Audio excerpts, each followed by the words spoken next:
Hey there, wherever you are, however you are, tonight, we're going back to a time when winter wasn't just a season, it was a challenge, a test of survival, a quiet battle fought not with weapons but with patience and community. If you can take a moment to settle in. Maybe wrap yourself in something warm, perhaps you've got a cup of tea beside you, or the gentle hum of a fan in the background. Whatever comfort surrounds you right now, hold on to it. We're about to step into a world where such comforts were precious and rare. Tonight, we're exploring the lives of medieval peasants during winter, ordinary people facing extraordinary circumstances with a resilience that's both humbling and inspiring. People who knew cold not as an inconvenience, but as a presence that filled their homes and shaped their days. There's a fascinating paradox in their story. Amidst freezing mud and persistent hunger, despite chilblains and frostbite, in spite of darkness that seemed endless, they survived. Not just survived, but found ways to create moments of warmth and connection even in the harshest conditions imaginable. What can their lives teach us about endurance, about community, about finding light in darkness? That's what we'll discover together in the next hour. This isn't a tale of kings and castles. It's a story about the majority, the everyday people whose quiet courage kept the medieval world turning through the coldest, darkest months of the year. It's about hearts and heartbeats, about breath fogging in cold rooms, about hands sharing warmth when there was nothing else to share. Before we begin our journey back, I want you to know something: there's no pressure here. If this kind of slow, thoughtful exploration speaks to you, please consider leaving a like, but only if you truly enjoy this sort of thing. Your presence alone is what matters most. And I'd love to know, are you listening from somewhere blanketed in snow right now? Or perhaps you're in a place where winter is just a distant concept, a season that happens to other people. Let me know in the comments.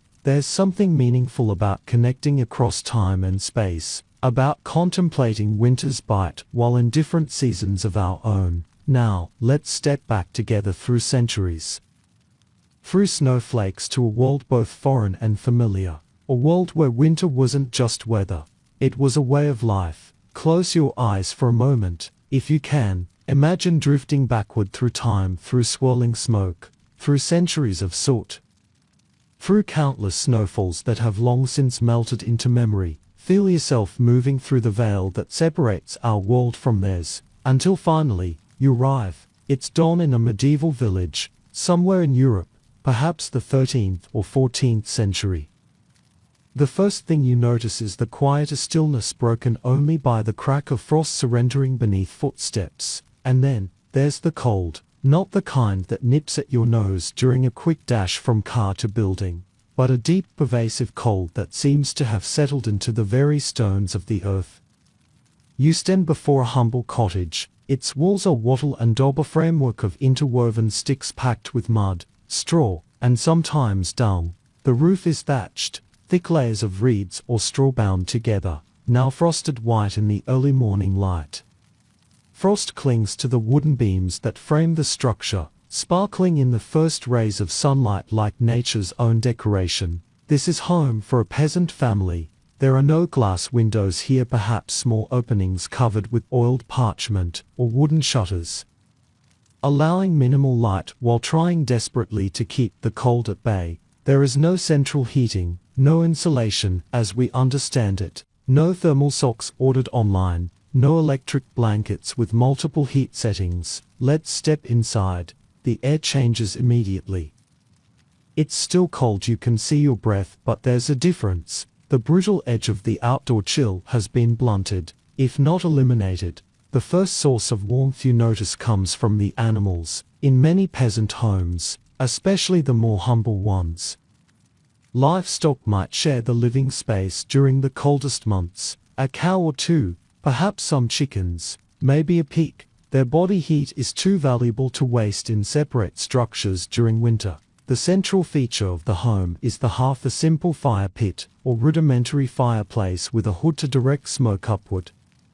Above, there might be a hole in the roof or a crude chimney, though in many peasant dwellings, the smoke simply finds its way out through the thatch. The fire is modest, wood is precious, especially in winter, but it provides a focal point of heat and light around which all life organizes itself.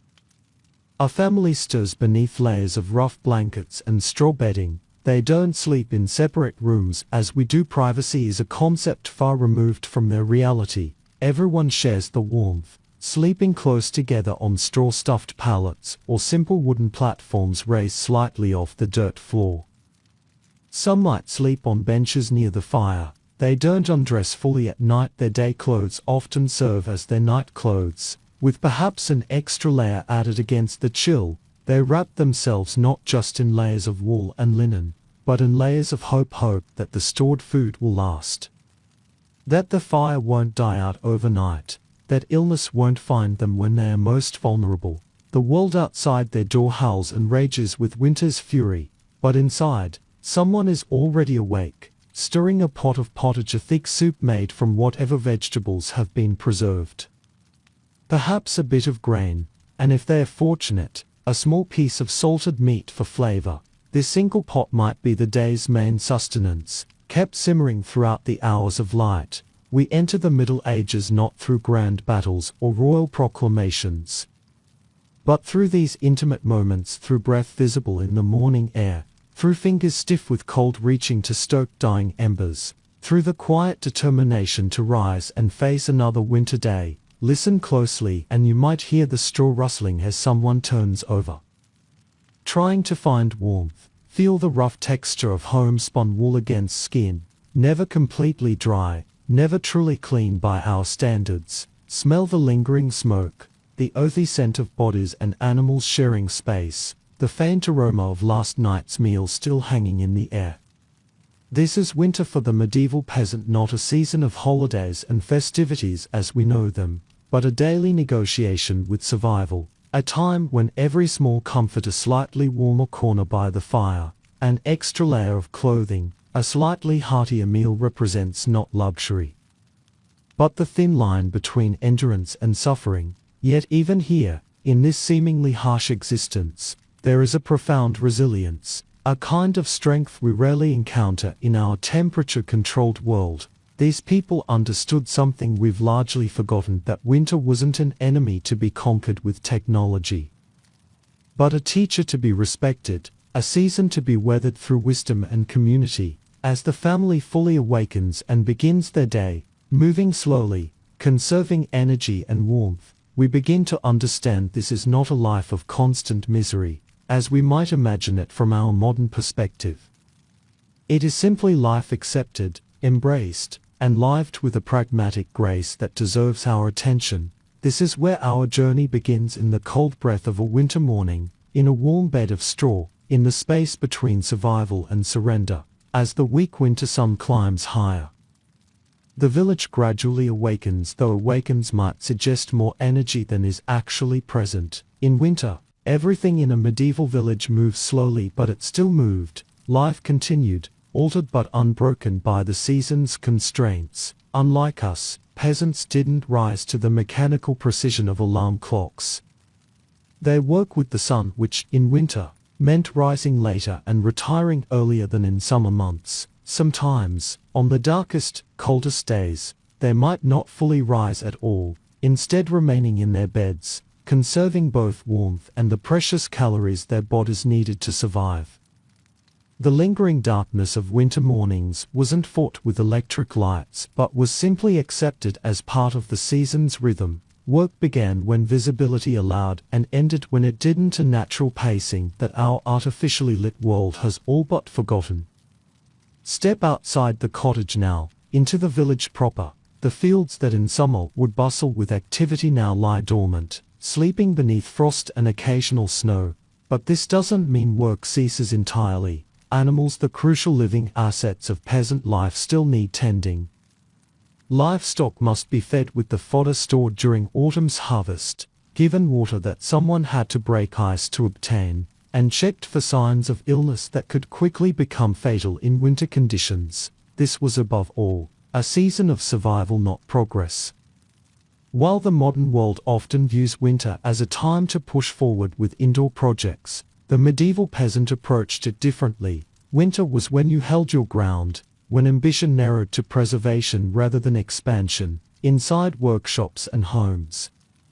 This meant focusing on maintenance rather than creation. Tools that had served through the busy seasons were now carefully mended, wooden handles smoothed and tightened, metal parts cleaned of rust and resharpened, leather components oiled and stitched, baskets were woven, nets repaired, everyday objects restored to usefulness through patient attention. For women, winter often meant intensified focus on textile work. The shorter days and confined indoor spaces suited the repetitive rhythms of spinning wool into thread, weaving thread into cloth, and crafting cloth into garments. By firelight, fingers worked wool or flax, creating the materials that would clothe the family, or perhaps generate a small income through sale or trade.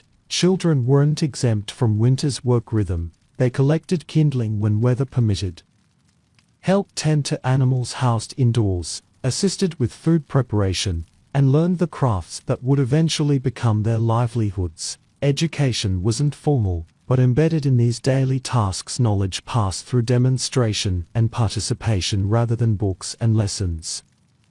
Winter in the village was also a time of intensified community. Modern isolation wasn't an option. Survival depended on connection. Neighbors shared more than gossip. They shared embers when a fire went out, a serious emergency in winter. Combined resources for shared meals when individual supplies ran low, and offered labor when illness struck a household. The village church, often the only stone building in smaller settlements, served as more than a religious center. It was a community hub where people could gather in a space marginally warmer than their homes, where news could be exchanged, where the community's collective challenges could be addressed through both practical planning and spiritual comfort. Even when snow or ice made roads nearly impassable, connecting the village to nearby towns or manors, life continued in this smaller, more contained world. Local government still functioned through village elders or representatives.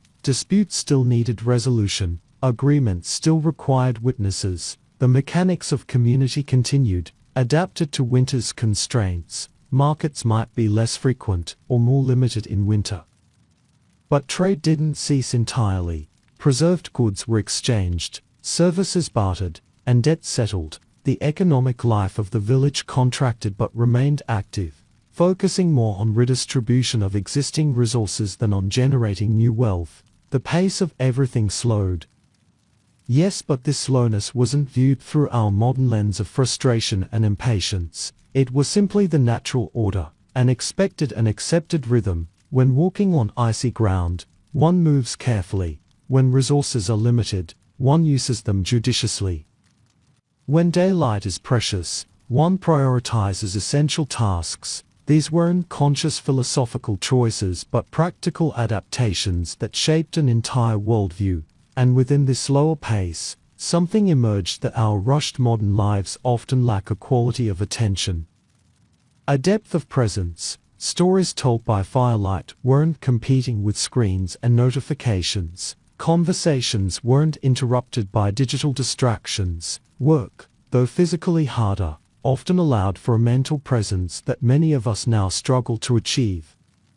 So as we observe this winter village, with its smoke rising from scattered chimneys, with its paths carved through snow by daily footsteps, with its seemingly muted activity, we are not seeing a community in hibernation. We're witnessing a different mode of existence, one that flows with rather than fights against the season's limitations.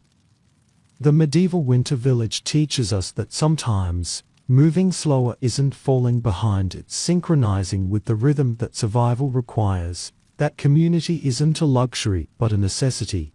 That adaptation isn't defeat but wisdom. And even when the roads froze and travel became nearly impossible, even when the wider world seemed cut off by winter's barriers, life quietly, persistently went on. When we imagine medieval clothing, our minds might conjure elaborate court costumes or the romanticized garb of Robin Hood, but for the average peasant in winter, clothing wasn't about fashion or identity, it was purely functional. And sometimes the difference between life and death, The foundation of the peasant's winter wardrobe was wool, nature's most effective insulator even when wet, but this wasn't the soft, processed wool we know today. Medieval wool was often coarse and scratchy, still containing lanolin, the natural oil from sheep, which provided additional water resistance but left a distinct smell and tacky feel against the skin. For men, the basic garment was a woolen tunic, essentially a long shirt reaching to mid-thigh or knee, worn over a linen undertunic if the person was fortunate enough to own more than one layer. Women wore similar tunics, though typically longer, often reaching to the ankles. Both might be belted at the waist with rope or leather, creating a place to hang small tools or pouches. Beneath these, most peasants wore some form of brace, loose, trouser-like undergarments for men, or a simple linen shift for women. Legs were covered with hose, not the sheer nylon we think of today, but essentially separate leg coverings, often made of wool, that could be tied to the belt or to the undergarments. In winter, these basics would be supplemented with whatever additional layers a person owned, perhaps a sleeveless surcoat, an overdress or tunic, a hood attached to a short cape called a capuchon, or if they were relatively prosperous, even a simple cloak. The reality, though, is that many peasants owned just one or two sets of clothing in total. A winter tunic might be the same garment worn year-round, perhaps with additional undergarments added in colder months. The idea of seasonal wardrobes was a luxury far beyond their means. This meant that a peasant might wear the same clothing day after day, week after week, throughout the entire winter. Clothing wasn't regularly washed. The combination of cold, lack of effective cleaning agents, and the danger of illness from being in wet clothes made infrequent washing a practical choice rather than a sign of poor hygiene. The smell we would find intolerable was simply the background scent of everyday life. Feet, particularly vulnerable to cold and frostbite, were wrapped in scraps of fabric before being inserted into leather shoes or boots if shoes were owned at all. Many poorer peasants might have wooden clogs or simple leather shoes that offered minimal protection against snow and freezing ground. Some might wrap their footwear in straw for added insulation. Chilblains, painful inflammation of small blood vessels due to cold, were a common affliction of winter feet, along with frostbite in severe cases. Hands were protected with mittens if available, simple pouches of wool or leather with a separate thumb or wrapped in cloth.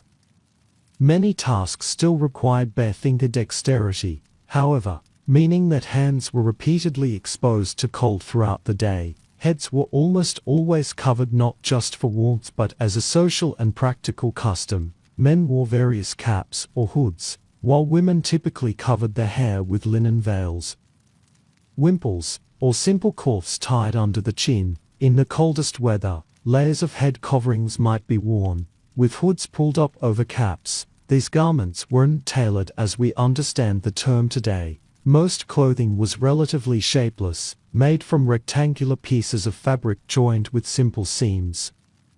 Clothing was precious, mended repeatedly, passed down through family members, and used until it literally fell apart. Even then, the fabric might be repurposed into smaller items or rags. The wealthier peasants, those with larger land holdings or specialized crafts, might own leather jerkins, vests which provided excellent wind protection, or garments made from better quality wool, or even occasionally very rough silk. But these were exceptions rather than the rule. What's crucial to understand is that medieval people didn't undress at night as we do today, in unheated homes where temperatures dropped dramatically after sunset. Removing clothes meant losing precious body heat. Most peasants slept in the same clothes they wore during the day, perhaps removing only outer layers if they had them. The concept of specialized sleep attire was centuries away from becoming common practice. Even in bed, warmth was never guaranteed. Peasant beds were typically filled with straw rather than feathers, covered with whatever blankets the family owned, often simple wool, or even just extra clothing layered over the sleepers. Families slept together not just from lack of space but for the essential body heat they shared. In this context, clothing wasn't an expression of personality but a vital survival system. Peasants didn't dress for style, they dressed to not die. they understood intuitively what modern outdoor enthusiasts rediscover with expensive technical gear: that layering natural fibers and protecting extremities are fundamental to cold weather survival. Despite these precautions, winter still exacted its toll. Fingers cracked from cold and repeated exposure to water. Feet developed painful sores and infections. Joints ached from the damp and chill that seemed to seep through even the best protective layers. Skin chapped and split, with chilblains forming painful red patches on exposed areas. And yet, they endured. Day after day, they rose and dressed in the same wool garments, added whatever layers they could manage, and went about the business of staying alive. Their clothing, like every other aspect of their lives, reflected not their preferences but their necessities. This practical relationship with clothing reveals something profound about medieval peasant life, particularly in winter. It wasn't about comfort in the way we understand it, but about sufficiency, not about choice, but about making do, not about self-expression, but about collective wisdom passed through generations about how to layer, what materials worked best, how to extend the life of precious garments, wrapped in their layers of wool. Moving carefully through the frozen world, medieval peasants embodied a silence, not just the physical quiet of snow-muffled landscapes, but the quiet acceptance of hardship as simply part of life's fabric, as natural and expected as the wool they wore against their skin. In the medieval peasant home, the hearth wasn't merely a source of heat or a cooking space, it was the living heart of the household, a presence almost spiritual in its importance, demanding respect, care, and constant attention. To understand winter for the medieval peasant is to understand their relationship with fire. At the center of most one-room cottages was the hearth, sometimes just a fire pit in the middle of the packed earth floor, sometimes a slightly more sophisticated structure against a wall with a hood or crude chimney to direct smoke upward. This wasn't the decorative fireplace of modern homes, with its clean burning logs and glass doors. It was an open flame, often smoking, sometimes sputtering, requiring constant management. Keeping this fire alive was not just a practical task but a sacred duty. Each night, the fire would be banked, covered with a layer of ashes to slow its burning without extinguishing it completely. This preserved precious embers for morning, saving the family from the difficult task of starting a new fire from scratch. The person who rose first, often the woman of the house, would gently uncover these embers, add small kindling, perhaps dried herbs, the smallest twigs, or even dried moss, and carefully nurture the flame back to functional strength. Losing the household fire completely was a genuine crisis, especially in the depths of winter. Starting a new fire with medieval technology, typically flint and steel struck to create sparks, or friction methods like bow drills, was challenging even in good conditions. With cold hands, damp materials, and the pressure of needed warmth, it became extraordinarily difficult. This is why neighbors would sometimes share fire, carrying embers from one household to another in covered containers, a practical necessity that also created community bonds.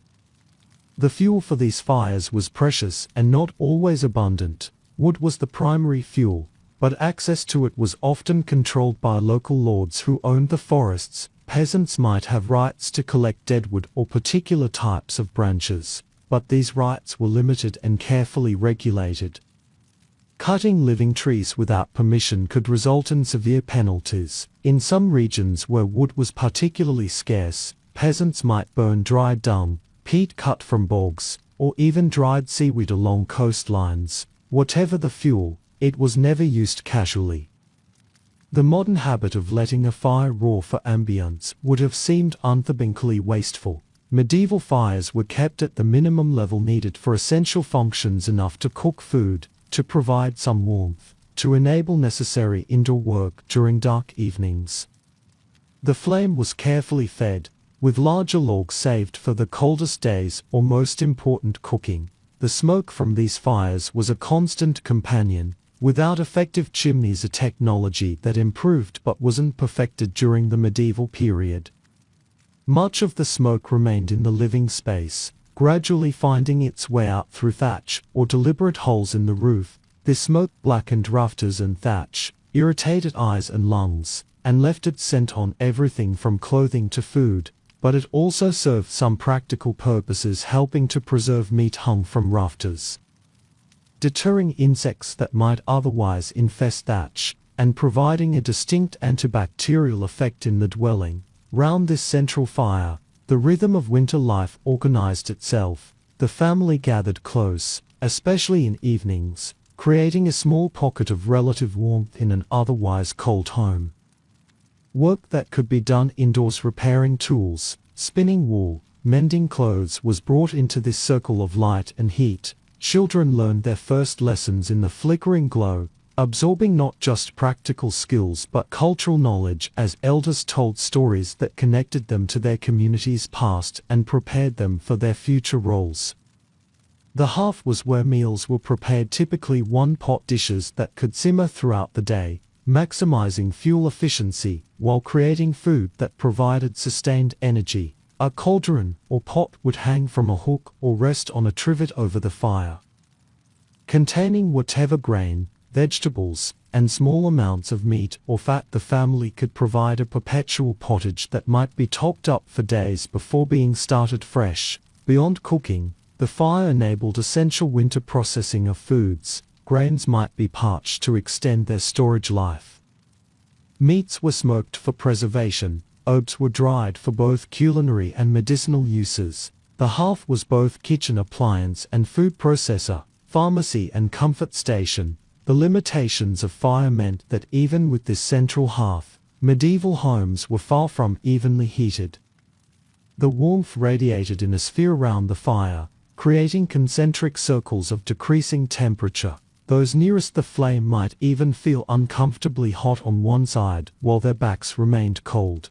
The furthest corners of the room would remain frigid, with frost sometimes forming on interior walls during the coldest nights. This reality-shaped behavior. Sleeping arrangements prioritized the most vulnerable, the very young, the elderly, the ill, placing them in the warmest locations. Workstations for different tasks would be established based on their heat and light requirements.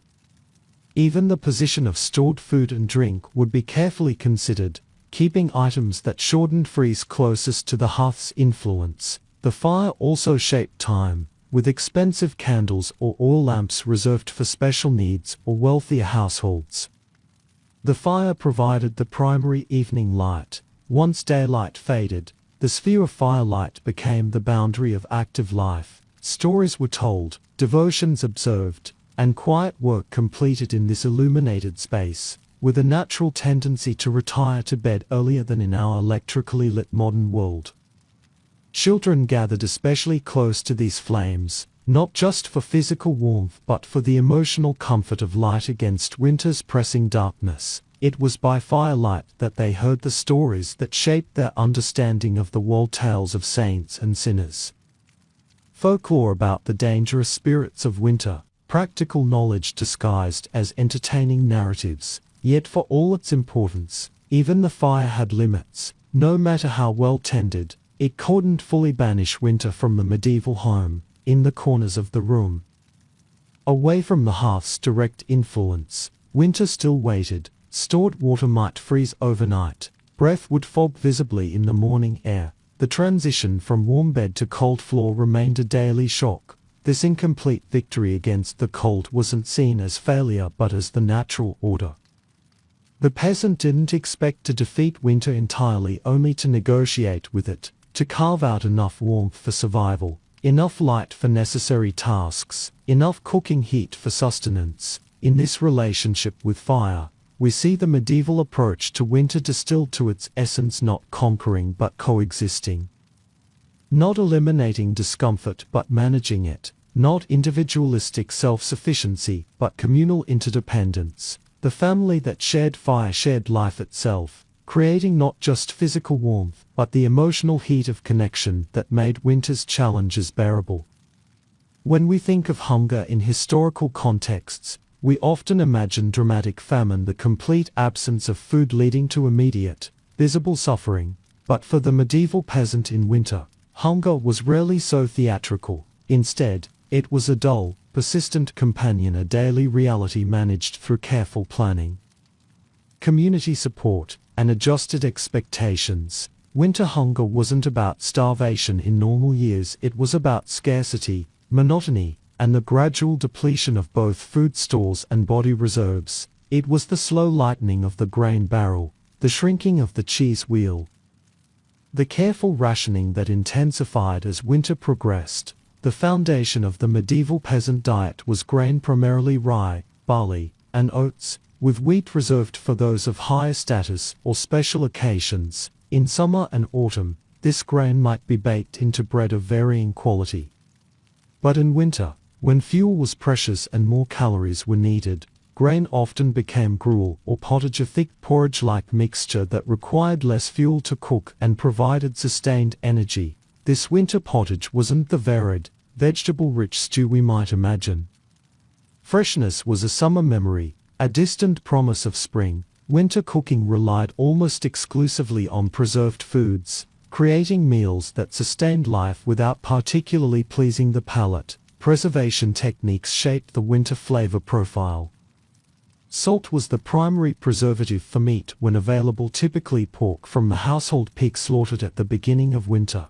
This salted meat wasn't consumed in large quantities, but used sparingly to flavor the pottage. A small piece might simmer in the pot for days, extracted only to be replaced when its flavor was fully depleted. Smoking was another crucial preservation method, especially in regions where salt was expensive. Hams and other meats would hang from rafters, gradually absorbing the smoke from the daily fire, developing intense flavors while becoming less hospitable to bacteria. These too were used judiciously, often as flavoring rather than main components of meals. Dairy entered the winter diet primarily as cheese, hard, aged varieties that could last through the season without spoiling. Fresh milk was scarce as cows produced less during winter months, and what they did produce was often reserved for young children or made immediately into storable forms. Vegetables in winter came from storage rather than garden. Root vegetables, turnips, parsnips, carrots could be kept in cool, dry conditions for months. Cabbages might be preserved through fermentation, as sauerkraut, onions and garlic would be braided and hung from rafters. Dried peas and beans provided crucial protein when meat was unavailable. Fruits were largely absent except in dried form. Apples might be sliced and dried in autumn, or preserved as cider. Nuts gathered in fall could provide concentrated nutrition and welcome textural variety to the winter diet when available. Herbs weren't just flavoring but medicine. Dried bundles of thyme, rosemary, sage, and local wild herbs would be used both to make bland food more palatable and to treat winter illnesses. The distinction between food and medicine was often blurred, with certain preparations serving both purposes simultaneously.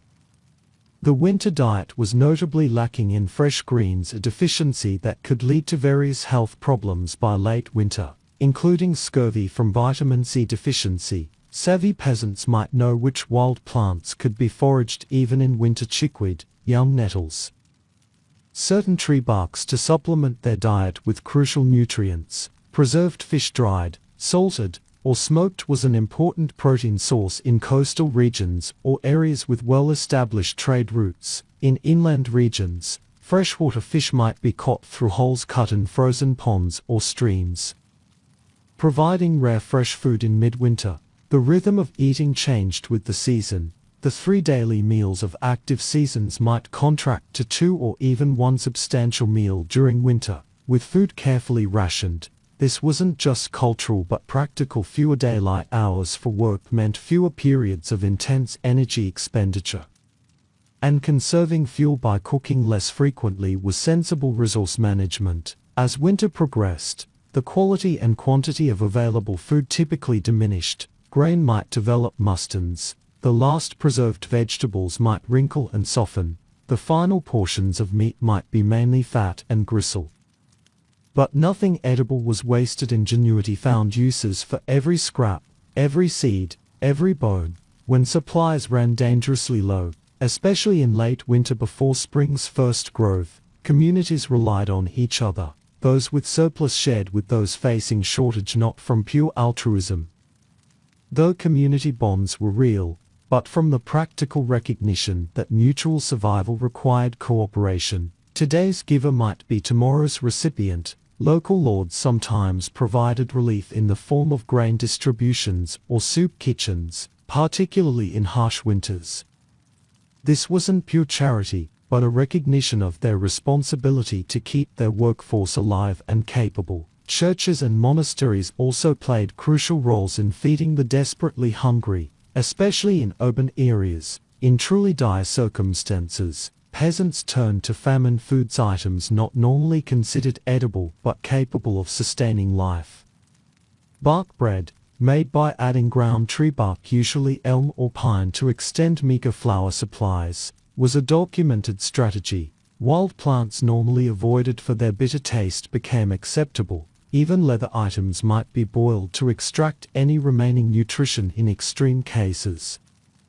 But beyond the physical reality of winter food, there was a psychological dimension that modern abundance makes difficult for us to understand. Medieval peasants didn't expect every meal to be satisfying or delicious. They didn't anticipate variety or freshness in winter. The modern concept of food as pleasure, as entertainment, as self-expression would have seemed bizarre when viewed from their perspective of food as simple survival, and yet, there were moments of relative abundance even in winter. Special occasions, Christmas, local saints' days, weddings might feature slightly better food, perhaps a bit more meat in the pot, a rare sweet treat made with precious honey, or bread made from finer flour saved for the purpose. These celebrations weren't lavish by our standards but represented significant departures from daily fare. Faith played a crucial role in the psychology of winter eating. Religious fasting periods, particularly Advent and Lent, which often fell during the leanest times, gave spiritual meaning to physical scarcity. Hunger became not just deprivation but devotion. Not just lack but spiritual practice. This mental framing didn't eliminate physical suffering but provided a framework for understanding it beyond mere misfortune. And sometimes, when supplies truly ran low and options narrowed to almost nothing, people leaned not just on each other but on faith itself. Prayers for provision weren't abstract theological exercises but urgent petitions born of genuine need. Stories of miraculous provision, a sudden catch of fish, an unexpected gift, a forgotten store discovered just in time, weren't mere legends but real experiences that reinforced belief in divine care even in the darkest, coldest, hungriest moments of winter. In the medieval village, night fell early during winter months, but sleep was nothing like what we experience today. The silence we associate with bedtime would have been foreign to medieval peasants. Sleep was a communal affair, born of necessity rather than preference. A single household often shared not just one room, but one bed, a large platform where parents, children, grandparents, and sometimes even distant relatives would lie together under whatever coverings they could gather. This arrangement wasn't about familial closeness as much as survival. Body heat was precious currency in a world without central heating. The more bodies pressed together, the warmer everyone stayed. On particularly brutal nights, even animals might join this strange communion. Dogs, cats, and sometimes even small livestock brought indoors not out of sentiment, but practicality. A cow's breath could warm a small space considerably, and this mutual arrangement helped both humans and beasts survive until dawn. The beds themselves bore little resemblance to our modern concept.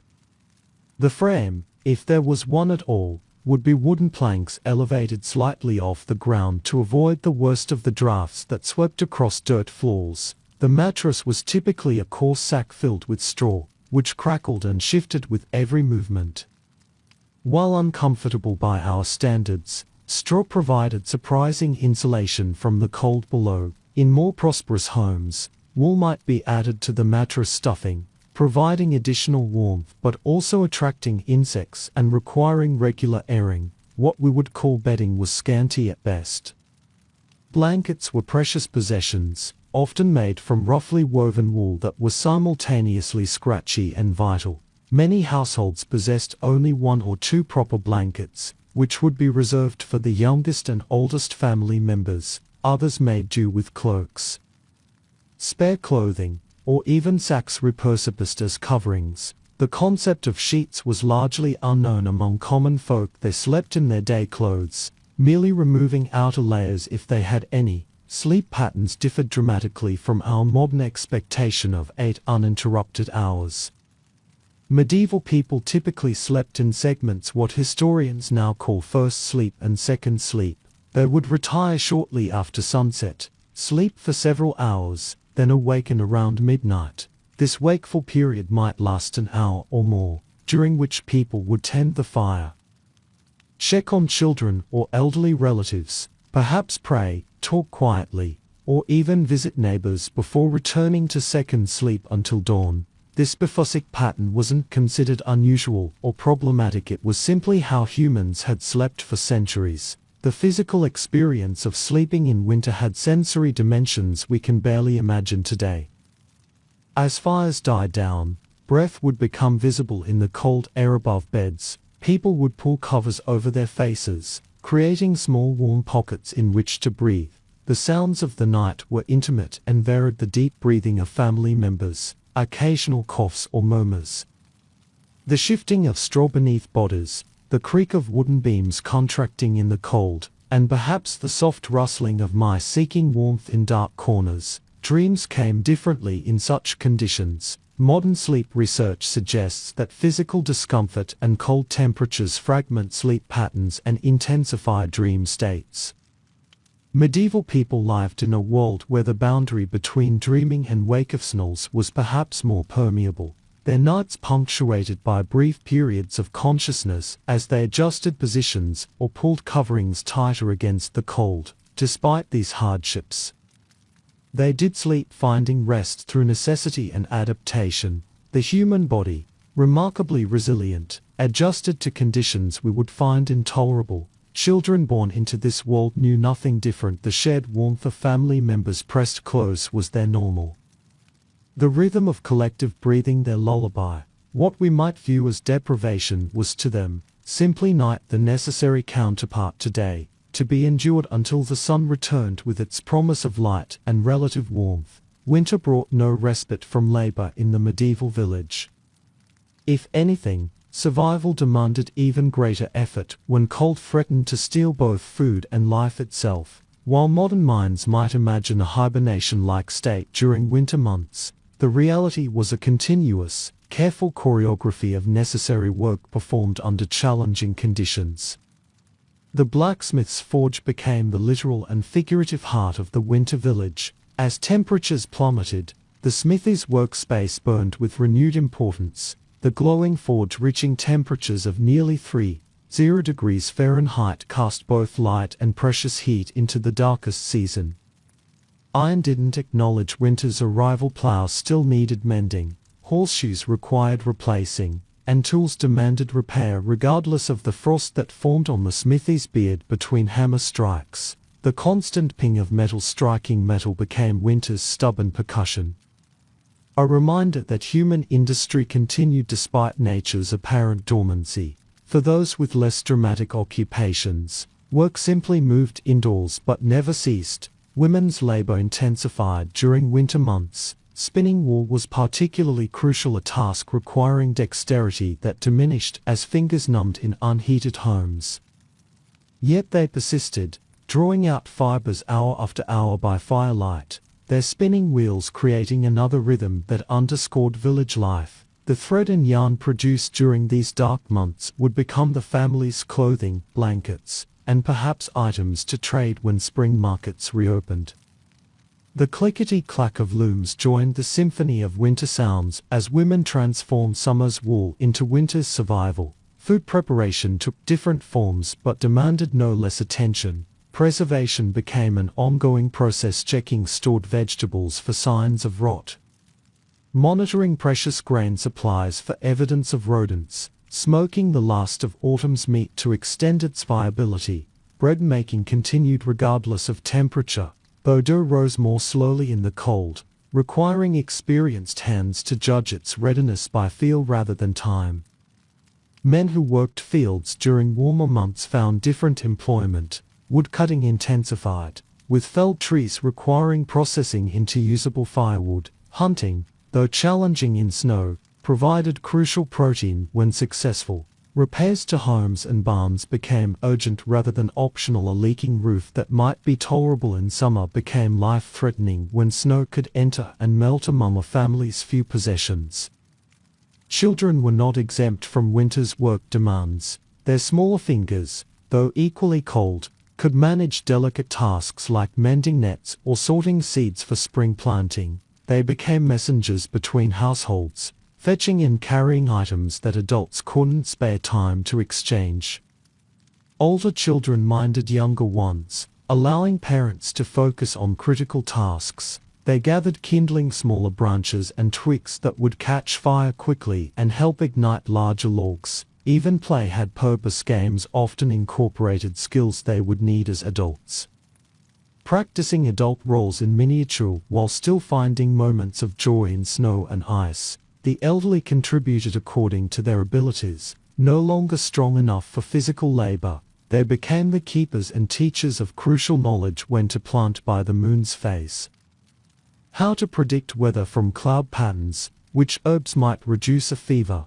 Their experienced eyes could spot the signs of impending storms before younger generations recognized the warnings. They maintained oral traditions, passing stories and practical wisdom to new generations as they all worked beside the hearth. The combined effect of all this necessary labor was a village in perpetual, quiet motion, not frantic, but steady and purposeful. Winter's work rhythm differed from summer's more visible field labor, but was no less essential. Hands moved continuously, chopping, stirring, mending, creating their very movement, generating body heat that helped keep their owners alive. The medieval person understood something we've largely forgotten: idle hands in winter weren't just wasteful, they were cold hands, potentially dangerous to survival. This continuous industry created what modern observers might call slow productivity, not the frantic pace of our digital workdays, but the steady accumulation of necessary tasks completed despite environmental challenges. The village became a collective organism, each person contributing to its survival through specialized but interconnected labor. When viewed as a whole, this winter work pattern reveals not just subsistence, but a kind of quiet dignity, humans refusing to surrender to elements that threatened their existence. Finding purpose in the daily tasks that kept death at bay for another day, another week, another season. As winter descended and darkness claimed more hours than light, the medieval mind turned increasingly to explanations beyond the physical world. The marriage of Christian faith and older folk beliefs created a complex spiritual landscape that helped people comprehend and endure winter's hardships. This wasn't superstition in the dismissive modern sense, it was a necessary framework for understanding a world where survival was never guaranteed. The medieval church calendar provided structure during winter's disorienting darkness. Advent marked not just spiritual preparation, but practical anticipation. 4 weeks to complete necessary work before Christmas brought brief respite. The Christmas celebration itself was far from our commercial holiday. It represented light's promise returning to the world during the darkest time. Church services became more than religious obligations. There were opportunities to gather in stone buildings that, while drafty, still offered shelter and community warmth. As candles illuminated manuscripts and hopeful faces alike, parish priests became more than spiritual leaders. During winter months they were conduits of divine protection when nature seemed most hostile. Blessings were sought for everything: homes, food stores, livestock, even wells that might freeze. These weren't empty rituals but practical spiritual technology in a world where unseen forces were believed to determine survival. The church bells tolled measured days when sun patterns were obscured by storm clouds, providing temporal orientation when natural markers disappeared under snow. Yet Christianity coexisted with older beliefs that the Church had never fully displaced. Winter intensified this dual spiritual reality. Folklore provided explanations for winter phenomena that science couldn't yet address. The severe pain of frostbite became the devil's pinch, a physical manifestation of evil that required both practical treatment and spiritual intervention. Unusual winter storms weren't just weather patterns but evidence of restless spirits or supernatural conflicts happening in parallel to human struggles. The solstice period, which Christianity had deliberately overlaid with Christmas, retained its ancient significance. The year's longest night triggered rituals of light and vigilance that predated Christianity, but continued under new names and justifications. Families kept hearth fires burning continuously during this period, an ancient practice recast as honor to the Christ child, but still serving the practical purpose of warding off both physical and metaphysical darkness. Winter nights stretched human imagination along with human endurance. Stories told beside fires weren't merely entertainment, but educational tools and psychological comfort. Tales of ancestors who survived worse winters reinforced community resilience. Folk stories featuring clever heroes outwitting winter demons offered metaphorical strategies for facing real challenges. Saints' lives, particularly those associated with winter protection like Saint Nicholas or Saint Lucy, provided divine role models specially attuned to seasonal needs. The boundary between visible and invisible worlds seemed thinnest during winter. Unexplained sounds outside snow-covered homes became wandering souls rather than wind patterns. The strange blue light sometimes visible over frozen lakes wasn't recognized as methane, but interpreted as either blessed protection or dangerous enticement, depending on local tradition. Even breath vapor, the visible exhalation in cold air, carried spiritual significance as visible evidence of the life force temporarily leaving the body with each breath. Prayers assumed particularly urgent quality during winter, especially during illness when mortality rates soared. Families developed specific winter invocations for protection against cold, hunger, and the particular diseases that flourished in confined living conditions. These prayers combined Orthodox Christian language with localized additions that the Church might officially disapprove of but practically tolerated. Recognizing their importance to community cohesion, death came more frequently in winter, necessitating spiritual frameworks to process loss when ground was too frozen for proper burial. Bodies might need storing until spring thaw allowed grave digging, creating an uncomfortable reminder of mortality's presence. Communities developed specific rituals for these waiting dead, ensuring their souls received proper attention while their bodies awaited Earth's embrace. This rich tapestry of belief, Christian doctrine interwoven with folk wisdom and ancient practice, provided crucial psychological sustenance during winter's physical deprivations. Faith and folklore together created an explanatory system that made suffering comprehensible, if not always easier to bear. When material resources ran low, spiritual resources helped fill the gap. The unseen world offered both comfort and caution, helping communities navigate winter's physical and psychological challenges with tools beyond the merely tangible. The medieval social hierarchy never revealed itself more starkly than during winter months. While peasants huddled in drafty cottages, the lord's manor house stood as a stone monument to inequality, its multiple fireplaces burning continuously, its windows better sealed, its pantries considerably fuller. This contrast wasn't just material comfort, it represented fundamentally different winter experiences within the same geographical space. Manor houses were designed with winter in mind in ways that peasant dwellings could never achieve. Multiple hearths provided heat throughout larger structures. Better construction meant fewer drafts. Thick stone walls, while initially cold, retained heat once warmed. Tapestries hung not merely as decoration but as crucial insulation, trapping warmth and reducing echo in high silent great halls. Even window coverings reflected status. Wooden shutters in peasant homes versus oiled parchment or even early glass in manorial windows. allowing some light while better excluding wind.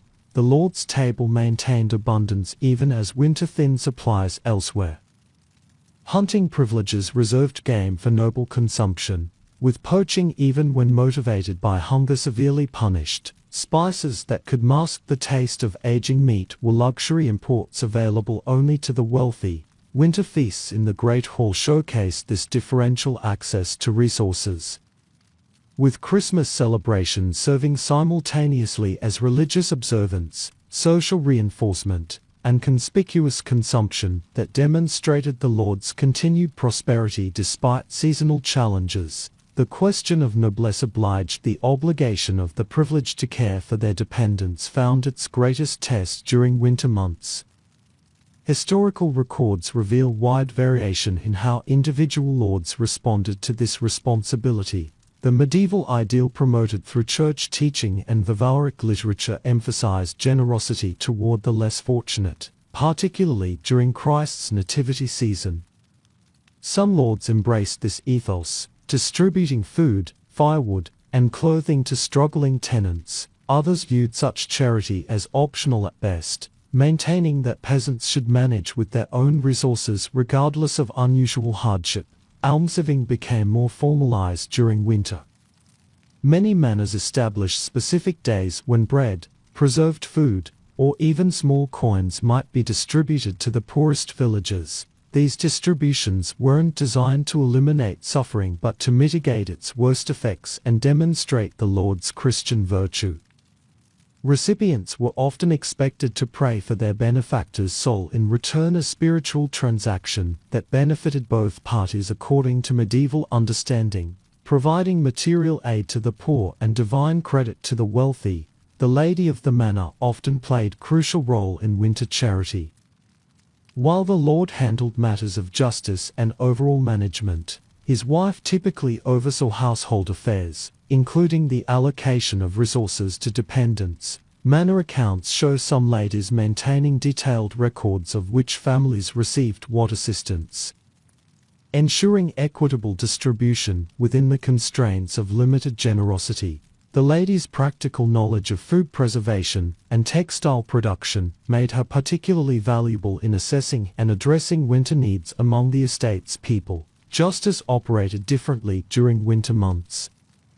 Courts still functioned, but travel difficulties meant cases might be delayed. Some minor offenses received reduced punishment when motivated by winter desperation, while others, particularly those threatening communal survival like grain theft, might see harsher penalties. The Lord's role as judge became especially consequential when scarcity heightened tensions within the community. Some enlightened lords recognized that peasant survival directly impacted their own prosperity. Dead or debilitated tenants couldn't work fields come spring. Children weakened by winter hunger would become less productive adults. This pragmatic understanding sometimes prompted preventive measures ensuring adequate grain storage before winter, maintaining fish ponds that could provide protein when other sources failed, or allowing controlled gathering of deadwood from estate forests.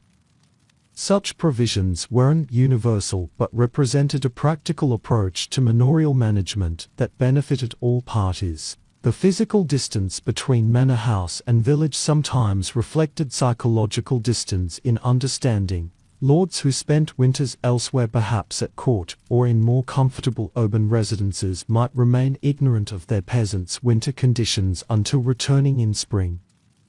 Those who remained on their estates throughout the year generally developed more responsive management approaches. Having witnessed firsthand the challenges their dependents faced, peasants developed complex attitudes toward their lord's winter role, gratitude for assistance mixed with resentment of inequity.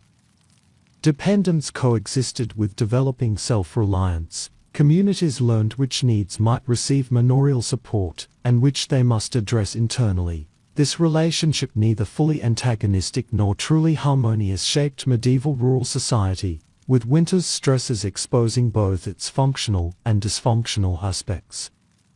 The most successful estates developed symbiotic rather than merely extractive relationships. lords who ensured their peasants survived winter in reasonable condition maintained a more productive workforce for the agricultural season. Peasants who received adequate support during hardship demonstrated greater loyalty during prosperous times. This balance, when achieved, created resilience that benefited the entire community, though history suggests it was an ideal more frequently described than realized. The acoustic landscape of medieval winter differed profoundly from our modern experience today. We move between artificially maintained environments with consistent sound profiles, the hum of heating systems, the white noise of electronics, the unchanged volume of human voices regardless of season. Medieval people inhabited a world where winter transformed not just visuals but auditory experience, creating a distinct soundscape that marked the season as surely as bare trees and fallen snow. Snow's acoustic properties fundamentally altered the winter environment. Fresh snowfall absorbed sound waves rather than reflecting them, creating a muffling effect that could be both peaceful and disorienting. Familiar paths through villages suddenly carried less auditory information, footsteps deadened, voices strangely absorbed rather than echoing off buildings. This snow-induced quiet was so distinctive that medieval languages developed specific terms for it, words that simultaneously described both the visual whiteness and the unusual silence. Yet this hush was never complete silence. It formed instead a transformed acoustic backdrop against which certain sounds gained new prominence. The crack of ice on a pond, sharp and sudden, might carry for surprising distances. Frozen tree branches creaked under snow weight with distinctive groans. The crystalline quality of extreme cold created conditions where sound traveled differently, sometimes carrying conversations from far greater distances than summer air would permit, leading to careful speech when outdoors less private words find unintended listeners. Animal sounds shifted with the season. Livestock brought closer to human habitation for protection created new acoustic patterns, the lowing of cattle from attached byres rather than distant fields, the nervous shuffling of sheep in makeshift winter pens. Wild creatures altered their communication patterns. Wolves howled more frequently when hunting became difficult, their voices carrying across snow-covered landscapes as both warning and territorial claim. Even the ordinary scratching of mice within walls became more noticeable as families spent more time indoors. Attuned to household sounds, human-generated sounds took on seasonal characteristics. The rhythmic chopping of firewood became winter's heartbeat, regular, necessary, continuing from dawn until approaching darkness made axe work dangerous. Inside homes, distinctive winter activities created their own soundtrack, the scrape of wooden spoons against pot bottoms as increasingly scarce food required thorough collection, the whir of spinning wheels working through long evenings, the snap of mending needles pulled through worn fabric being repaired during months when outdoor work diminished. Conversation itself changed character. Families gathered closer to hearths, spoke more softly, conserving energy in cold rooms. Stories told during winter evenings took on ritualistic qualities, tales repeated annually during specific dark periods, their familiar cadences providing psychological comfort alongside entertainment value. The human voice itself carries differently in cold, dry air versus warm, humid conditions. Winter speech acquired a particular timbre that subtly signaled the season. Transport sounds transformed dramatically. The particular squeak of footsteps on packed snow announced pedestrians before they came into view. Wheeled vehicles largely disappeared, replaced by runners. The distinctive swish of sleds or sleighs moving across snow created a transportation soundtrack unlike summer's rumbling cartwheels. Horse hooves landed differently on frozen ground versus summer dust or spring mud, creating sharp, clear impacts rather than muffled thuds. The built environment generated its own winter acoustics. Timbers in buildings contracted in cold, creating occasional sharp cracks as structural elements adjusted. Thatch roofs, frozen rather than flexible, received snow with a different sound than rain. Shutters rattled differently in winter winds versus summer breezes. their movements more urgent and insistent during storms. Even doors opened differently. Wood swollen with dampness might scrape thresholds with distinctive reluctance. Fire sounds assumed central importance. The specific crackle of different wood types became crucial knowledge. Oak burning differently than pine, ash providing different acoustic feedback than elm. Families learned to read their fires through sound as well as sight. Distinguishing between the healthy pop of properly dried wood versus the dangerous hiss of moisture-laden logs that might create chimney-clogging creosote. The collapse of partially burned logs carried information about when new fuel needed adding without requiring constant visual monitoring. Wine deserves special mention in the medieval winter soundscape. Without machine noise to mask it, wind became winter's voice, sometimes howling through village streets, sometimes whispering around corners, sometimes screaming down chimneys. Its variations carried weather forecasting information that experienced listeners could interpret. Certain tones predicted snow. Others suggested clearing conditions. Wind-driven snow created its own distinctive patter against walls and windows, a sound unmistakably different from rain, and uniquely associated with winter's challenges. Perhaps most importantly, this distinctive winter soundscape created perfect conditions for oral tradition to flourish.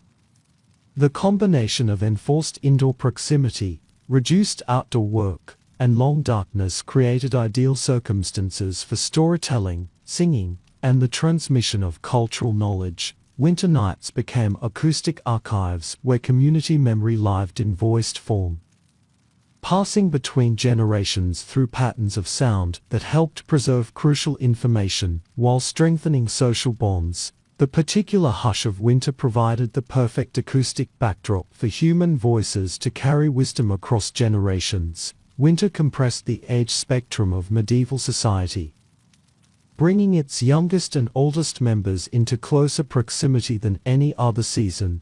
This forced intimacy revealed both tensions and synergies between life's beginning and ending stages, creating intergenerational dynamics that helped communities survive the harshest months while transferring crucial knowledge between age groups. Children experienced winter through a paradoxical lens of restriction and opportunity. The freedom of summer, running through fields, exploring forests, escaping constant adult supervision, vanished with the first heavy snowfall. Physical boundaries contracted as outdoor spaces became uncomfortable or dangerous.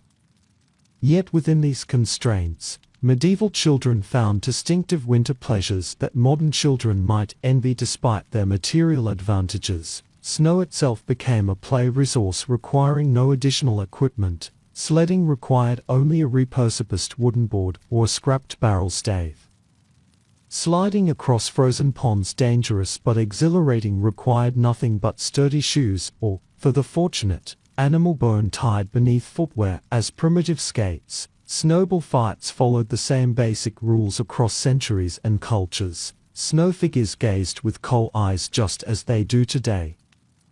The fundamental childhood joy in winter's transformed landscape transcended material poverty. Indoor play adapted to winter conditions. Games requiring minimal space and equipment gained prominence. Knucklebones similar to jacks, cup and ball, and string games passed time while developing dexterity. Storytelling became participatory entertainment, with children acting out familiar tales in cramped quarters. Even chores became socialized activities. Children working together to card wool or shell nuts incorporated competitive elements that transformed work into play. At the opposite end of life's spectrum, elders faced winter with complex emotions. Physical vulnerability increased as aging bodies struggled more intensely with cold and reduced activity. Joint pain intensified, mobility decreased on icy surfaces, and various chronic conditions worsened in cold, damp environments. Yet winter simultaneously elevated elders' social value within the community. Their accumulated knowledge, which seasons of plenty might render seemingly obsolete, suddenly regained crucial importance. Elderly community members served as living almanacs and instruction manuals.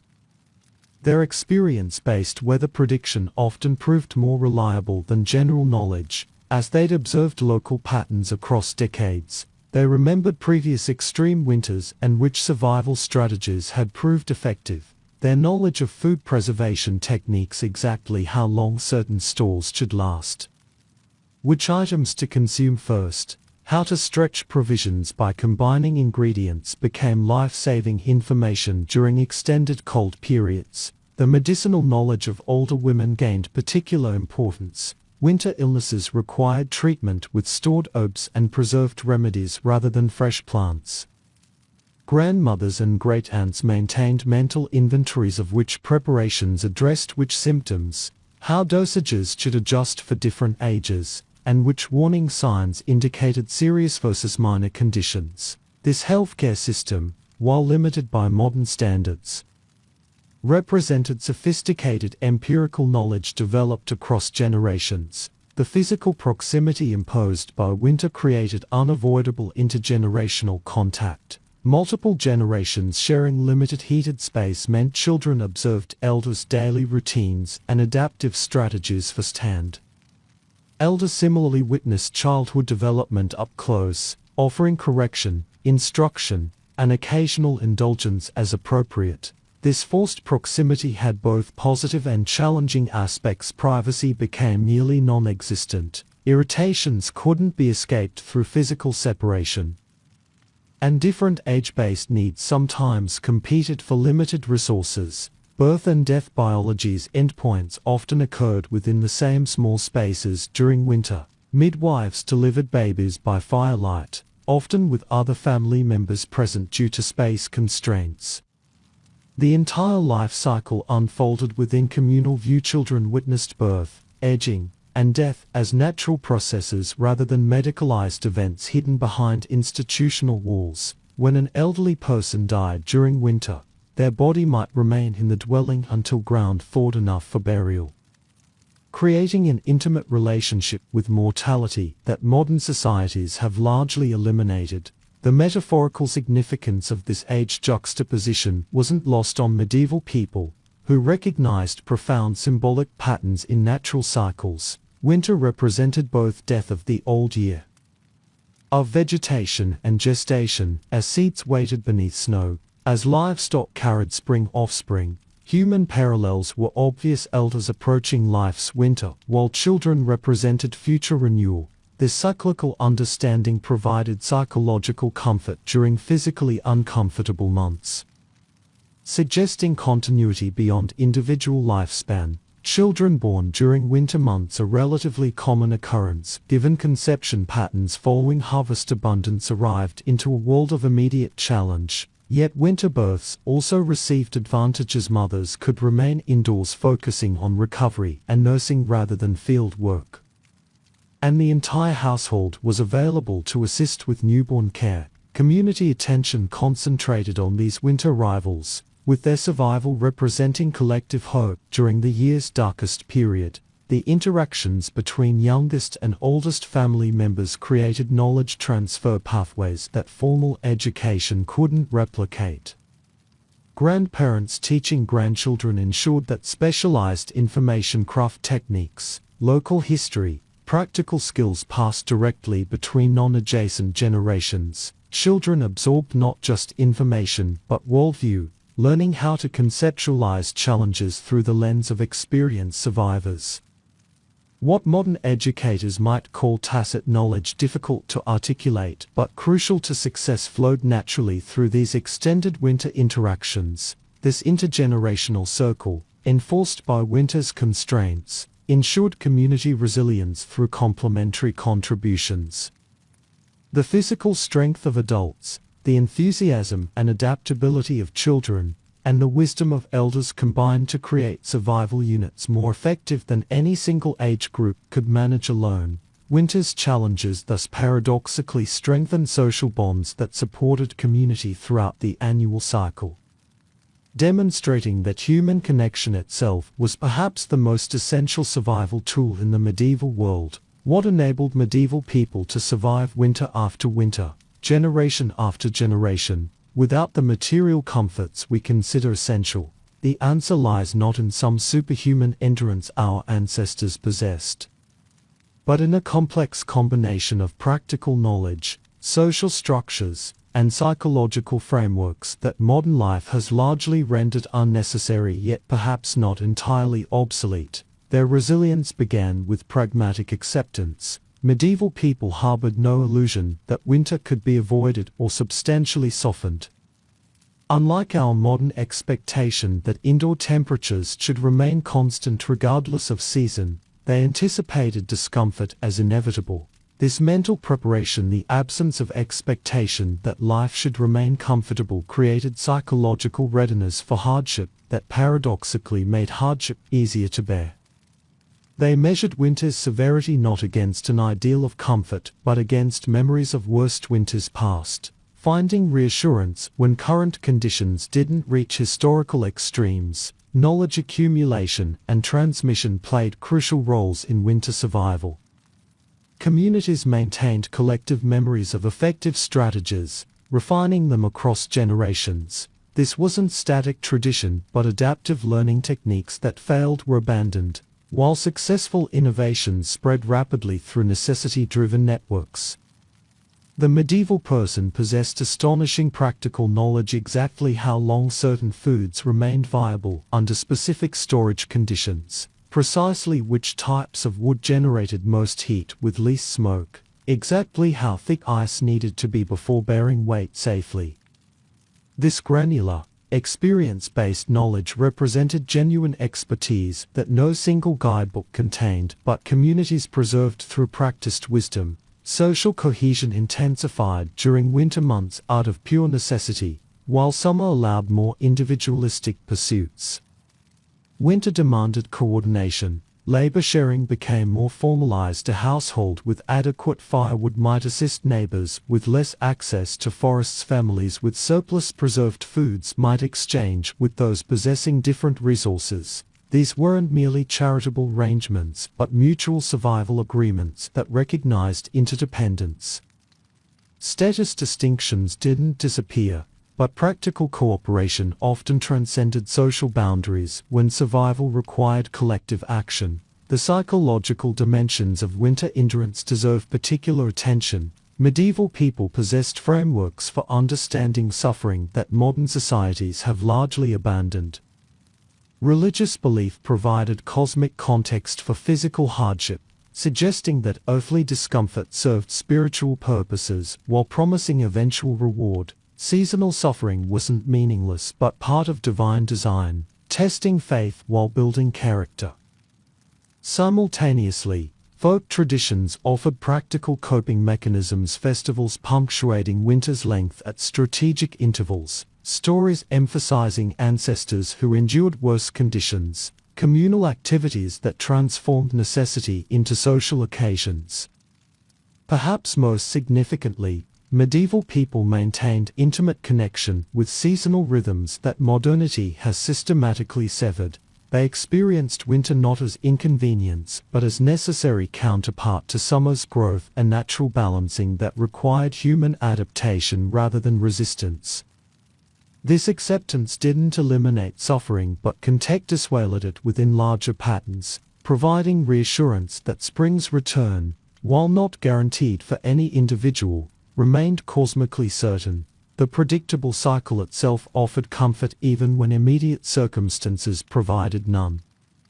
What relevance does this medieval winter resilience hold for us today? Our centrally heated homes and well-stocked supermarkets have eliminated most physical challenges our ancestors faced, yet certain aspects of their experience continue resonating across centuries, suggesting enduring human needs that transcend technological change. Consider our continued fascination with fire. Even in homes where flames serve no practical heating purpose, decorative fireplaces and candles remain perennially popular.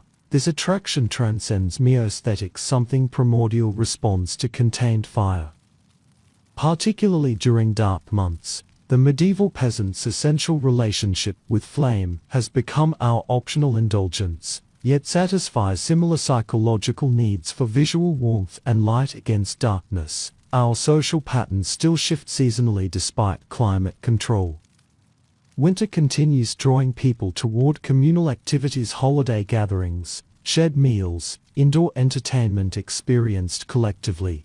The medieval necessity of winter togetherness has transformed into cultural preference, but retains similar function in combating isolation during months when exterior landscapes appear less welcoming.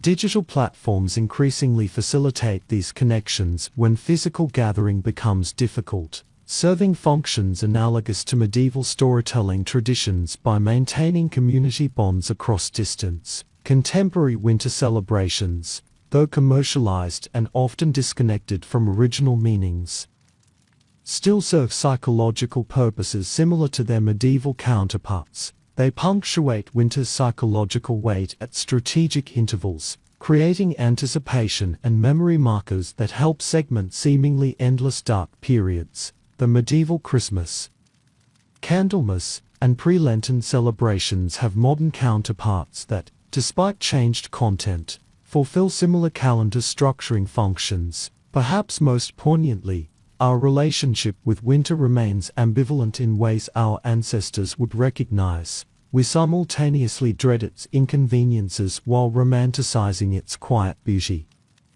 We complain about darkness while creating deliberately cozy environments with subdued lighting. We seek to control winter's effects while periodically embracing its distinctive experiences through activities like skiing or ice skating. This contradiction, wishing to eliminate winter's discomforts while retaining its aesthetic and recreational benefits, reveals our complicated relationship with seasonal extremes. What we've undeniably lost is winter's teaching function. Medieval people necessarily learned patience, resource management, and community interdependence through winter's unavoidable constraints. These lessons came at tremendous cost: illness, hunger, and premature death that we rightly celebrate eliminating. Yet something valuable accompanied those harsh tutorials: deep appreciation for abundance when it returned, practical knowledge of essential versus optional needs, and recognition of human interdependence not as political theory but lived reality.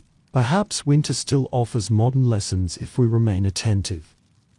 In power outages that occasionally strip away technological buffers, we rediscover neighbors and mutual aid.